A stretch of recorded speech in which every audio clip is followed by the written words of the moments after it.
Nikki, you scored some big goals today. Was right up there, I'm guessing.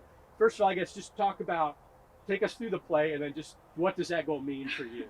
Honestly, I can't remember what happened till the ball got to my foot, but I know that it obviously started from the back line, and everyone worked so hard to get the ball up. And coach said after the game before overtime that we needed to make runs in behind, make hard runs, and really attack them, and that's what we did. And it was a team effort to get to the into the box. And as soon as it came to my feet, I knew I was just going to put it on target, and I ended up going in. So I mean, it's a sweet feeling, but I couldn't have done it without everything else. So You guys have had a lot of games this year where win, lose, draw. You've controlled possession. You've, you know, had way more shots. Maybe they don't go in, or you're not quite finishing.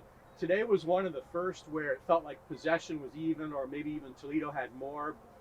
Does that? I mean, I guess what's going through your mind today, where you're tied the whole time? You know, one big play either way could decide it. yeah, I think that's something that I had mentioned at halftime was the game was being played in the midfield a lot, and they didn't have a lot of chances because our back line was doing a great job, and we didn't have a lot of chances. We weren't creating very much, so I think having the composure and the focus to be able to get good shots off like we did in overtime, which is great because that's after you're exhausted in the 100th minute, and to have the composure to get a touch like Ruby did, or take shots or get a good cross in that takes a lot of effort and a lot of focus, and that's something like we have a lot of older players on our team, and I think that's helped us. And yeah.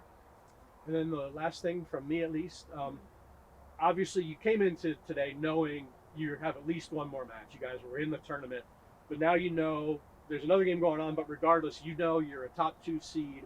You'll play in the semis next week. I guess just what are your feelings? I mean, this is I know what you worked for all year to get yourself in a good spot going into the tournament. Like, what do you look to do now personally, and what do you tell your younger teammates? I mean, I think it's just important for us to get ready for whoever we play next, and that means recovery and getting our bodies right, and then training hard for the next week until Thursday when we get the chance, and then playing like everything's on the line. Like today, we played like our our game was on the line, everything was on the line for us today, and if we keep playing like that going forward, then I think we'll do great, and that's just something that I'm gonna try to instill in the younger players. But yeah. Continuing on sort of with that question, obviously the season not done yet. You guys are focused on the next one for sure going into tournament play. Where does that moment rank amongst your moments here? As this is maybe one of the final games you play here at Cochran Stadium.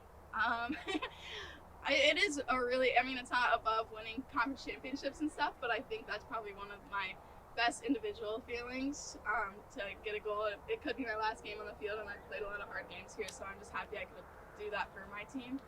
So, yeah, it's probably one of the top, for myself, one of the top. But I'm also going to rank conference championships above that.